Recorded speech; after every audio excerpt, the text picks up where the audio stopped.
On the seventh day, my husband finally came home. He didn't bring flowers, he didn't bring an apology, he didn't even bring an explanation. He brought a silence so thick it felt like it was choking the air out of the room. Justin Lewis stood in the doorway looking like a man who had just witnessed his own world collapse. His shirt was wrinkled and stained. His eyes were hollowed out by an exhaustion I didn't recognize. And his hands, they trembled as if the very ground beneath him had shifted. For 7 long days, he had vanished into thin air. No phone calls, no messages, no excuses. Just a cold, echoing absence where a husband used to be.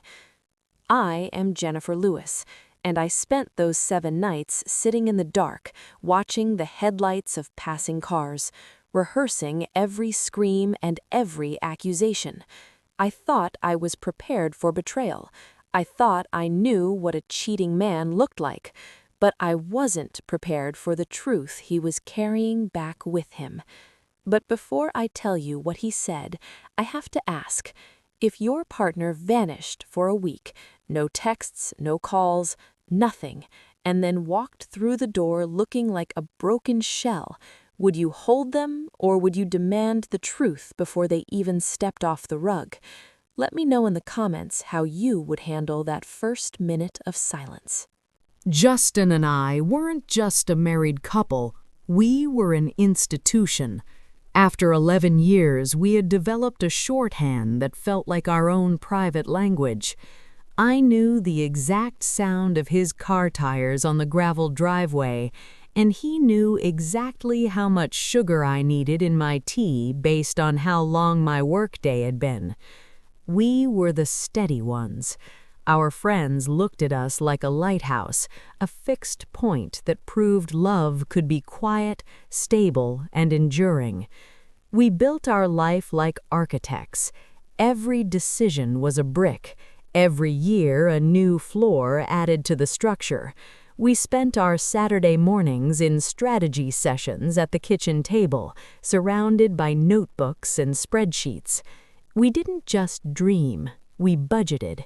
We planned for the home with the wraparound porch in the quiet countryside, for the vacations that would take us across every continent, and for the children whose names we had already whispered to each other in the dark. Justin was the bedrock. As a regional operations manager, his entire life was about efficiency, logic, and predictability. I worked as a creative director, a job that required me to see the beauty in chaos, which is why I complimented him so well. I added the color to his blueprints. He was the one who made sure the bills were paid 3 days early. I was the one who made sure the house felt like a home. We were a machine, perfectly calibrated and seemingly invincible. Or so I thought. The first crack didn't look like a crack. It looked like a promotion. Justin started working more closely with the executive board at his firm, managed by the brilliant Theron Callis. With the new responsibility came a new assistant, Althea Virel. Justin spoke about her with the same professional respect he used for a high-functioning piece of software. "She's sharp, Jen," he'd say while checking his emails before bed. "She thinks 3 steps ahead. She actually reminds me of how you were when you started your firm." I felt a twinge of pride. I encouraged him. I didn't see the danger because in our 11 years there had never been a reason to look for it. Trust wasn't a choice I made every day. It was the atmosphere I breathed. I didn't realize that while he was comparing her to me, he was slowly shifting his focus from the woman who built the foundation to the woman who was making the new floors look exciting. The week of the Asheville conference arrived like any other. I watched him pack his navy blue suitcase. I tucked a small note inside his suit jacket, a silly tradition of ours. He kissed my forehead as the first light of dawn hit the kitchen window, his mind already halfway to the mountains. "I might be off the grid for a bit," he warned. "Signals are spotty in that part of the ridge and the schedule is packed." "Just don't forget to eat," I said, leaning into him, breathing in the familiar scent of his cologne, "and call me when you can." He laughed, a warm, resonant sound that stayed in the room long after he had pulled out of the driveway. That laugh was the final brick in the life I thought I knew. I stood on the porch and watched his taillights disappear, never imagining that the man coming back wouldn't be the man who left. I went back inside and started my day, unaware that the clock had just started ticking on the most agonizing 7 days of my life. The first 24 hours were deceptively normal. I moved through the house with the easy rhythm of a woman who believed her world was secure. I sent Justin a text around noon on that first Tuesday, just a quick, "hope the drive was easy, love you," and didn't think twice when the read receipt didn't appear. He had warned me about the spotty signal in the Asheville ridges. I spent the evening working on a new campaign, the house quiet but not lonely, filled with the comfortable anticipation of his return. By Wednesday morning, the silence started to grow teeth. I woke up at 6 a.m., reaching for my phone before my eyes were even fully open. Nothing. No good morning text, no missed calls. I told myself to be rational.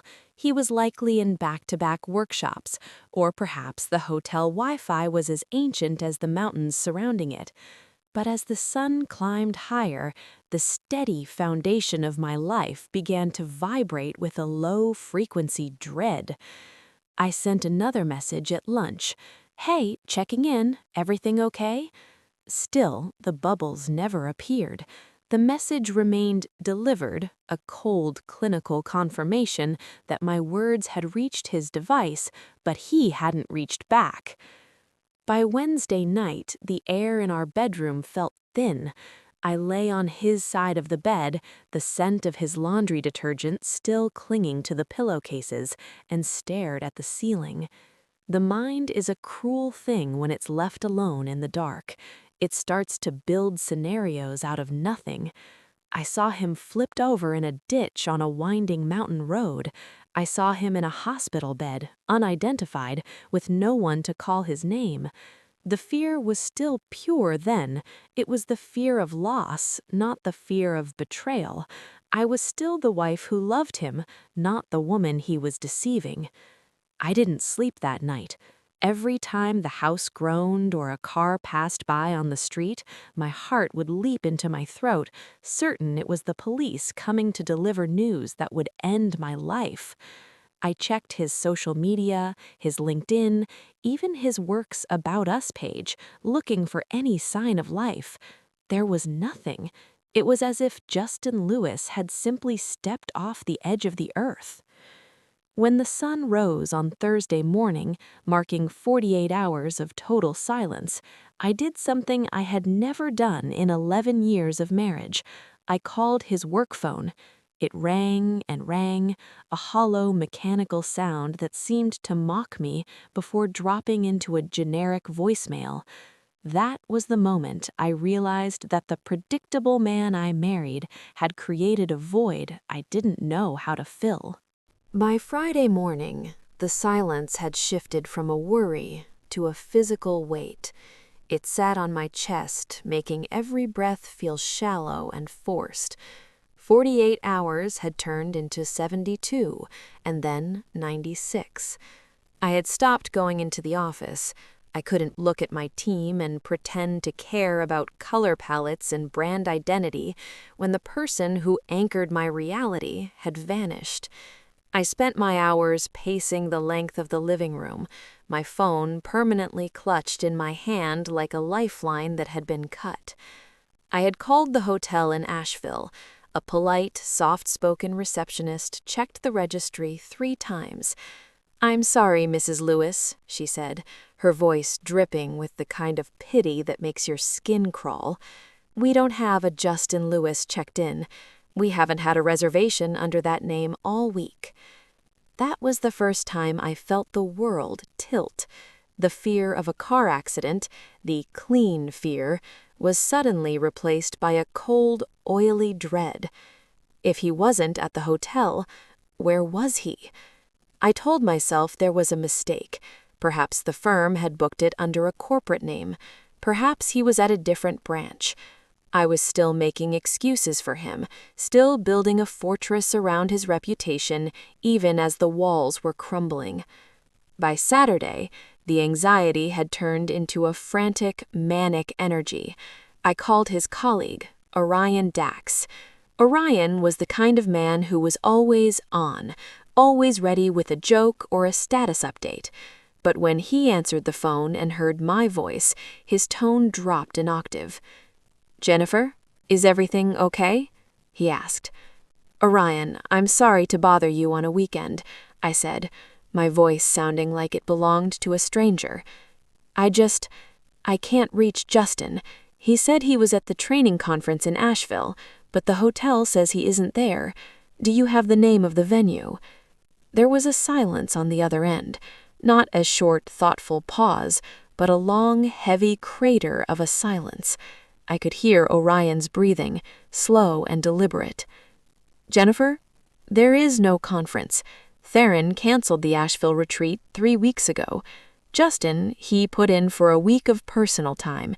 He told us he was taking you away for a surprise anniversary trip." The phone didn't fall from my hand, but the world around me seemed to liquefy. The walls, the photos of us on the mantel, the familiar furniture, it all became unrecognizable. My husband hadn't been lost. He hadn't been in an accident. He had planned this. He had stood in our kitchen, looked me in the eye, and crafted a lie so detailed it had a location and a schedule. He had used our anniversary, our 11 years of history, as the cover story for his disappearance. I hung up without saying goodbye. I walked to the front door and locked it, then checked the back door, then the windows. I wasn't trying to keep him out. I was trying to keep the reality from escaping. I sat on the floor of the entryway, in the very spot where he had kissed me goodbye 5 days ago, and finally, the first scream broke through. The 7th day arrived with the kind of oppressive heat that makes the air feel thick and stagnant. I hadn't moved from the living room for hours. I hadn't turned on the lights. I sat in the armchair by the window, my eyes fixed on the empty driveway, watching the shadows of the oak trees stretch and retract like giant skeletal fingers. I was no longer crying. I was in a state of cold, crystalline clarity, the kind of clarity that only comes when your heart has finally finished breaking and there is nothing left to do but wait for the wreckage to be delivered. At exactly 11:14 p.m., a pair of headlights cut through the darkness. The beams swept across the living room walls, illuminating the dust motes in the air, before the engine cut out with a final, shuddering gasp. The silence that followed was deafening. I heard the car door creak open and click shut. I heard the slow, heavy footsteps on the gravel, not the brisk, confident stride of the man who left on Tuesday, but the dragging, hesitant pace of someone walking toward their own execution. The key turned in the lock. It was a sound I had heard thousands of times, a sound that used to mean he's home, but now it sounded like a breach. The door pushed open, and Justin stepped into the hallway. He didn't see me at first. He stood there in the faint glow of the street lamp, his silhouette hunched and defeated.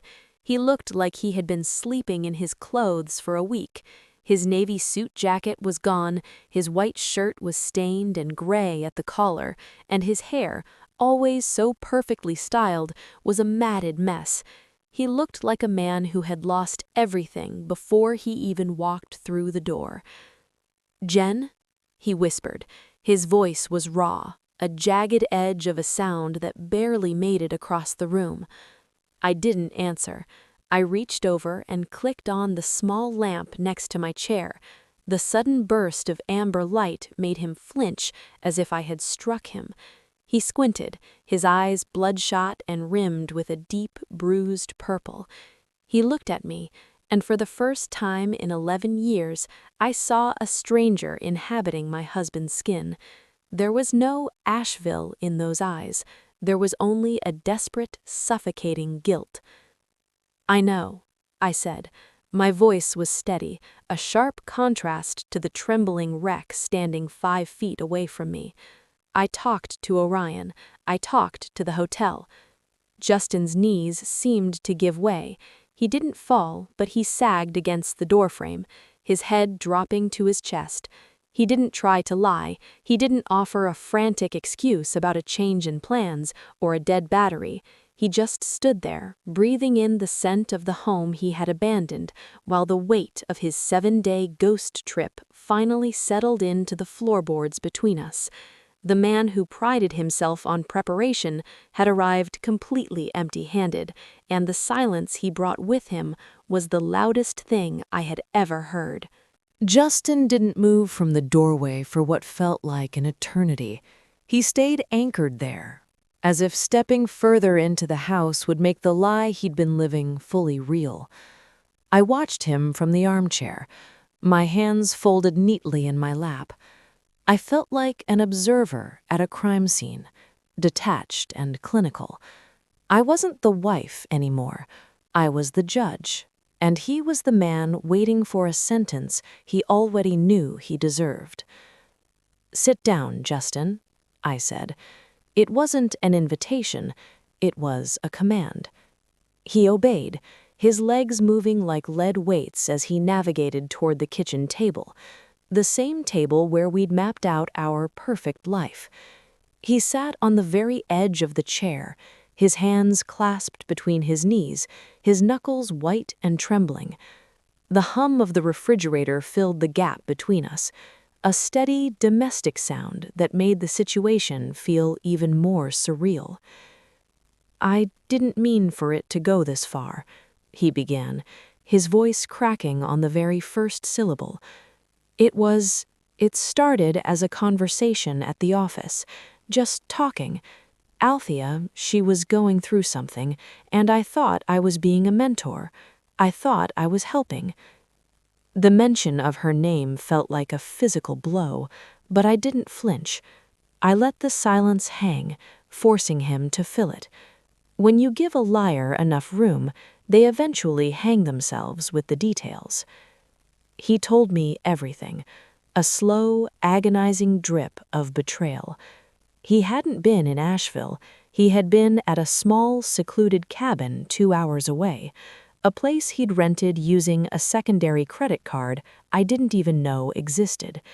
He spent 7 days in a vacuum with his assistant, playing a version of himself that didn't have 11 years of responsibilities or a wife waiting at home. He described a lapse in reality, a week where he convinced himself that the rules of his life didn't apply because he was burnt out and needed to breathe. "I thought if I just had 1 week," he whispered, finally looking up at me with eyes that begged for a mercy I didn't have. "I thought I could get it out of my system. I thought I could come back and be the man you wanted. I thought I could fix myself without you ever knowing I was broken." "You didn't fix anything, Justin," I replied, my voice cutting through his excuses like a blade. "You didn't go away to breathe. You went away to erase me. You spent 7 days waking up next to someone else while I was calling hospitals to see if your body had been found. You didn't just choose her. You chose to let me live in a nightmare so you could have a vacation from your own life." He flinched, his head dropping back down. The confession was out, but it didn't bring relief. It just left us standing in the wreckage of our history, surrounded by the ghosts of the plans we'd made. He sat there, a regional operations manager who had failed to manage the most important operation of his life, while the truth finally began to bleed into the walls of our home. The confession hadn't ended with a resolution. It had ended with a hollow, suffocating stillness. By 3 a.m., the house felt like a tomb. Justin had retreated to the guest room at the end of the hall, the room we had once painted soft sage green, dreaming it would one day be a nursery. Now it was a holding cell. I lay in our master bedroom, the king-sized mattress feeling like a vast desert island. The silence wasn't peaceful. It was a physical presence, a cold weight that pressed down on my lungs until every breath felt like a chore. I stared at the ceiling, tracing the faint patterns of the plaster in the moonlight. My mind was a projector on a loop, playing back the last 11 years and looking for the glitches I had missed. I thought about the late nights he spent at the office, the urgent weekend emails, and the way he had started locking his phone when he walked into the room. I had seen those things and labeled them as ambition or work-life balance issues. I hadn't realized I was watching the slow, methodical dismantling of my marriage in real time. Every sound from the guest room felt like an intrusion. I heard the creak of the floorboards as he paced, back and forth, a restless, guilty rhythm. I heard the muffled, guttural sound of a sob that he tried to bury in a pillow. A week ago, that sound would have brought me running to his side, ready to fix whatever was breaking him. Now it just sounded like static. I realized with a terrifying coldness that my empathy for him had been a casualty of his 7-day disappearance. You can only care about someone's pain for so long before you realize their pain is a direct result of the wounds they gave you. I got out of bed, my feet cold against the hardwood, and walked to the kitchen. I didn't turn on the lights. I stood by the sink and watched the digital clock on the oven blink. 3:42 a.m. In the darkness, the house felt unfamiliar. The furniture we picked out together, the photos from our trip to Florence, the rugs we haggled over, it all looked like props in a play that had been canceled mid-performance. I felt like a trespasser in my own life. Suddenly, I heard the guest room door open. Justin's footsteps were light, hesitant, as he made his way down the hall. He stopped at the entrance to the kitchen, a dark silhouette against the even darker hallway. He didn't speak, he just stood there, a shadow of the man I used to know, watching me watch the clock. In that moment, in the dead of night, the distance between us wasn't just a hallway.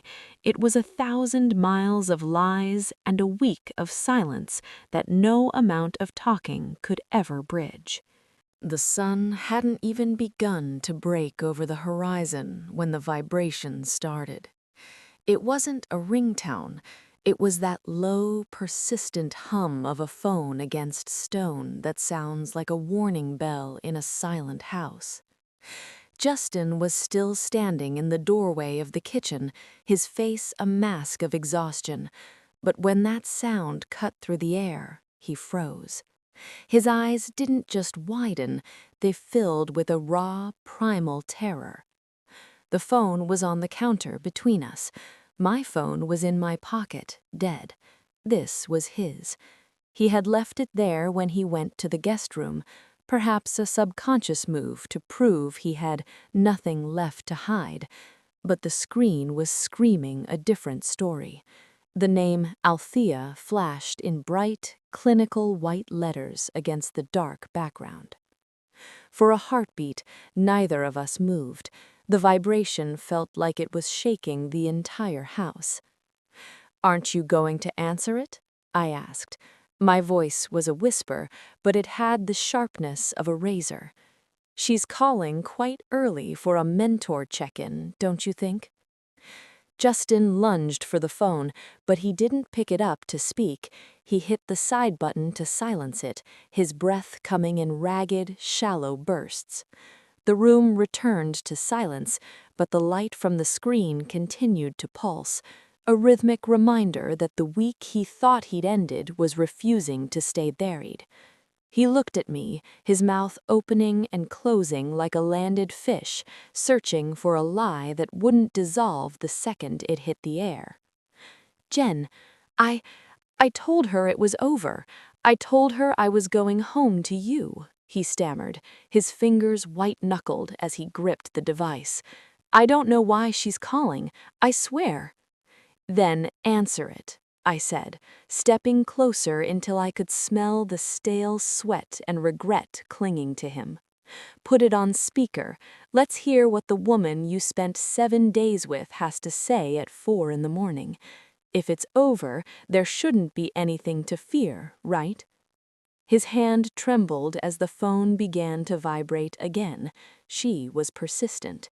That was the thing about the life Justin had tried to build in the shadows.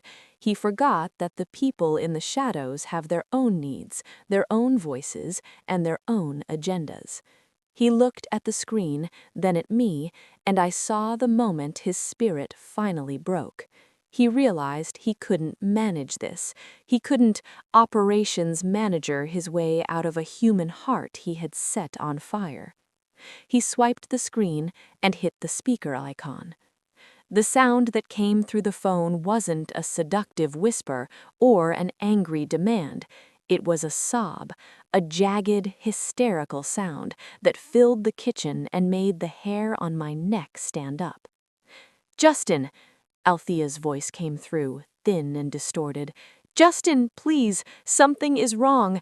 I'm at the clinic. They said I couldn't leave. You have to come. You're the only one I have." Justin didn't look at me. He stared at the phone as if it were a bomb about to go off. In that moment, the affair stopped being about a lapse in judgment or a vacation from reality.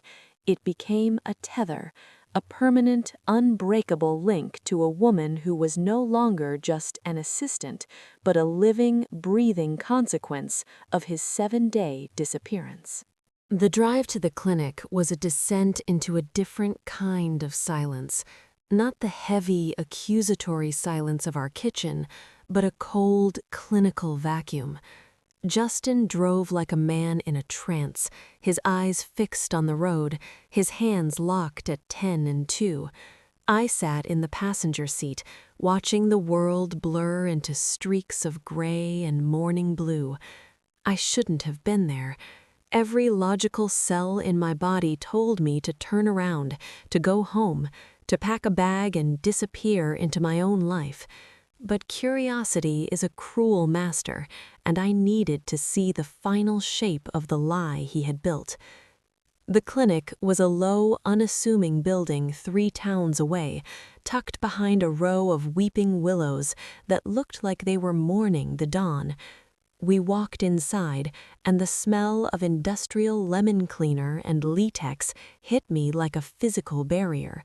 Justin approached the desk, his voice barely a murmur as he gave Althea's name. The receptionist didn't look up. She just gestured toward a small waiting area with chairs covered in cracked blue vinyl. We sat. We waited. The only sound was the rhythmic thump hiss of an automatic door and the distant, muffled paging of a doctor. Justin was vibrating, a frantic energy radiating off him that made the very air feel unstable. He kept looking at the hallway, waiting for a version of Althea that I knew didn't exist anymore, the sharp, efficient girl from the office. When the doctor finally emerged, he wasn't looking for a mentor. He was looking for the man who had checked Althea in 4 hours earlier. Dr. Eris Thorne was a man who looked like he had seen too many long nights and too much bad news. He held a clipboard like a shield and adjusted his glasses, his eyes scanning the two of us with a professional neutrality that felt sharper than an insult. "Mr. Lewis?" the doctor asked. Justin stood up so fast his chair screeched against the linoleum. "How is she? What happened?" Justin's voice was thin, desperate. The doctor didn't answer immediately. He looked at me, then back at Justin. "And you are?" "I'm his wife." My voice was the only steady thing in the room. I wanted the doctor to say it. I wanted the words to hang in the air between Justin and me until they burned. Dr. Thorne didn't blink. He simply nodded and looked back at his notes. "Miss Varel is stable, but the situation is complicated. She came in with severe abdominal pain and spotting. We ran a series of tests, including an ultrasound." He paused, the silence in the waiting room becoming a living thing. "The pregnancy is approximately 6 to 7 weeks along. However, there are complications. We've detected a significant issue with the placement, and she's going to require immediate specialized care." The word pregnancy hit the room like a physical explosion. I watched Justin's face, the way the blood drained from his cheeks, the way his jaw went slack, the way his eyes glazed over as the math of his 7-day mistake finally caught up to him. 7 weeks. The timeline didn't just overlap with his disappearance, it preceded it.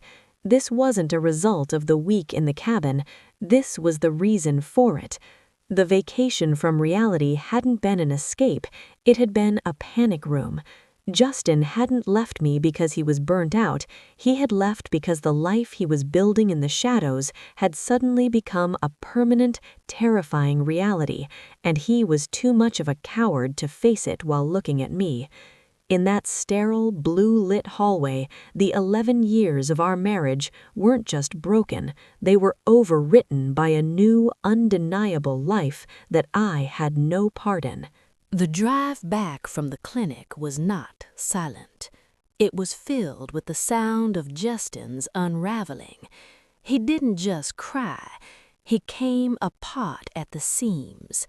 He spoke in frantic, disjointed sentences, trying to explain the logic of his betrayal. He confessed that the week in the cabin wasn't the start, it was the result of a month of terror. Althea had told him she was pregnant weeks ago, and he had spent every day since then looking at me, eating the dinner I cooked, and planning our future while knowing he was leading a double life. "I thought if I took her away for that week, I could convince her. I could find a way to make it go away," he sobbed, his hands gripping the steering wheel so hard the knuckles looked like white stones. "I thought I could manage it. I thought I could protect you from ever knowing. I didn't want to lose you, Jen. I just wanted the problem to disappear." The word problem hung in the air, cold and ugly. He was talking about a child. He was talking about a human life as if it were a clerical error in one of his spreadsheets. I looked at him and felt a wave of such profound revulsion that I had to roll down the window just to breathe. The man I had admired for his steady hand and clear head was nothing more than a panicked boy trying to hide a broken toy. When we reached the house, the institution of our marriage was officially a ruin. Justin stumbled into the living room and collapsed onto the rug, the weight of the medical diagnosis and the permanent nature of his lie finally crushing the last of his composure. He begged for forgiveness, but the words sounded hollow, like coins dropped into a deep, empty well. He kept saying he was sorry, but he was only sorry that the walls had closed in.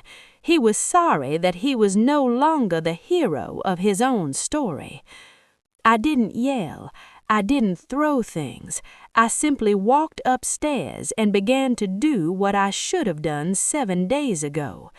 I pulled out my suitcase, the one that still had the luggage tag from our 10th anniversary, and I began to pack.